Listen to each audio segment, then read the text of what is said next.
The classic, German Classico, or Der Klassiker. Pardon the English and the bad German, but either way, as we're joined by Jeff Blair, Peter Galindo, and Dan Riccio, Tuesday's matchup between Borussia Dortmund and Bayern Munich, Jeff, appears to be one for the ages. Is this one of those matchups that all soccer fans, not just German ones, should be very excited about seeing? Well, I hope they are, and I hope it works out, because if Bayern wins this, the season's pretty much over, and the only soccer league that's playing right now really won't have much at stake unless you get really excited about Bundesliga relegation. And quite frankly, that doesn't even excite me that much. But yeah, look, I think this is probably Dortmund's best team, their best chance since Jurgen Klopp was there.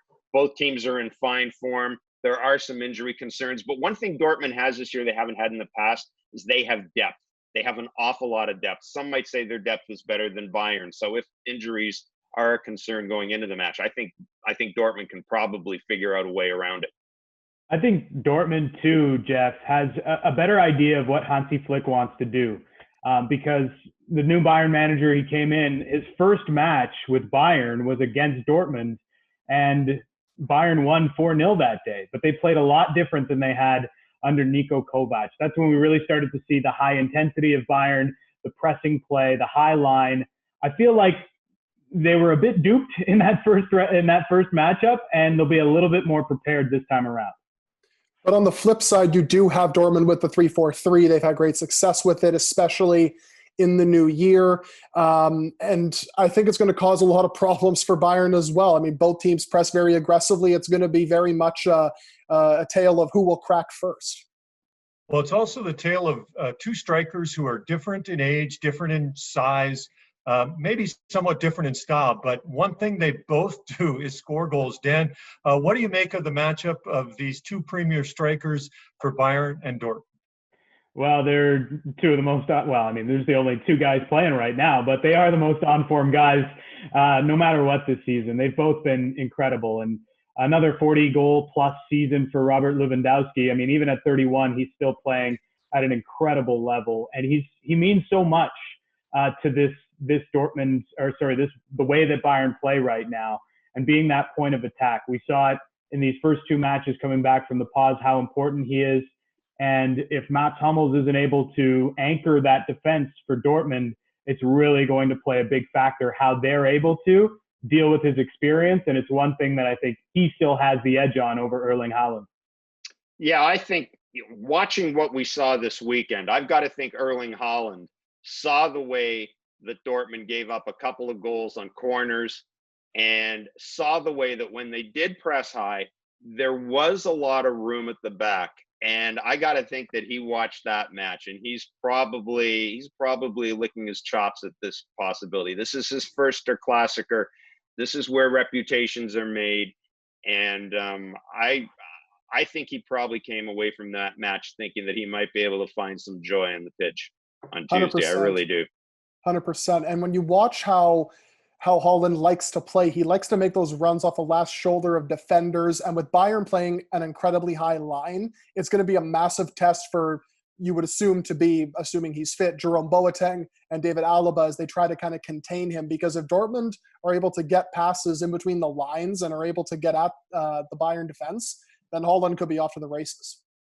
I think, gentlemen, when we discuss sports in North America, and I'm not going to discuss hockey, but we often would say, oh, he's a very good Canadian basketball player. He's a very good Canadian baseball player. Peter, do you think we're getting to the point with Alphonso Davies coming off this past weekend? We don't necessarily have to say anymore he's a good Canadian soccer player. He's just a really good soccer player.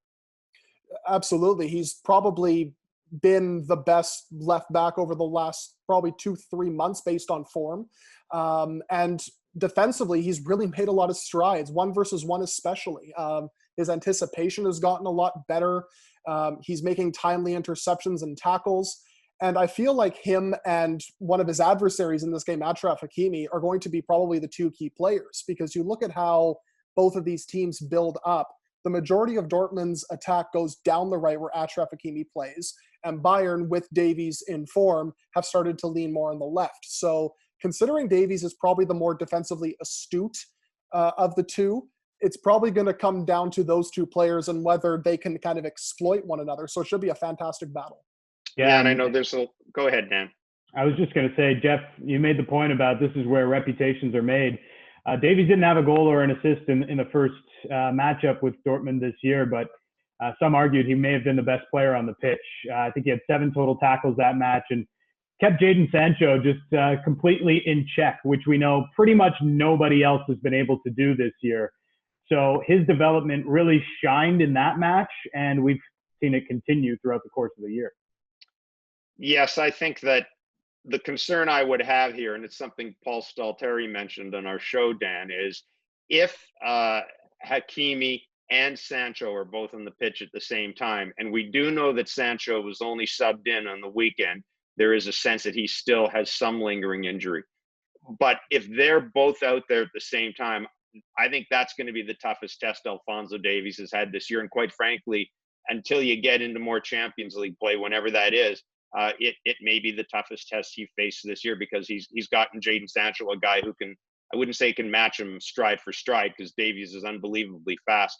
But when you have those two out there, that's a lot to think about. And there's going to be a lot of one-on-one challenges he's going to have to make that he hasn't had to make before.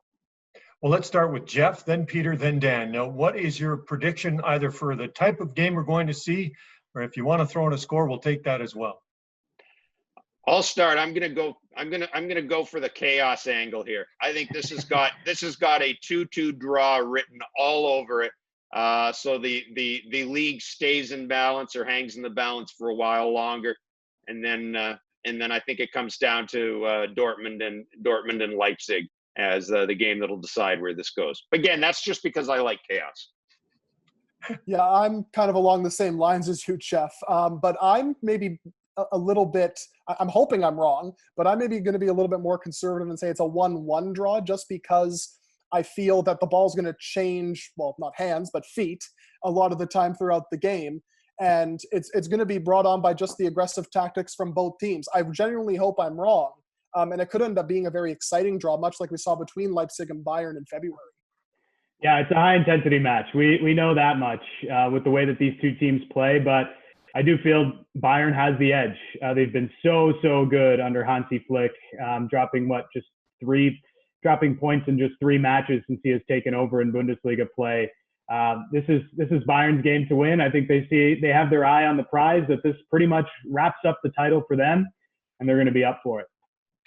Well, Bayern and Dortmund have combined to win 21 of the last 25 Bundesliga titles. I think they're on their way after Tuesday. We're just not sure which team or squad it will be. Jeff, Peter, Dan, appreciate the insight, and we'll enjoy the match and the clash.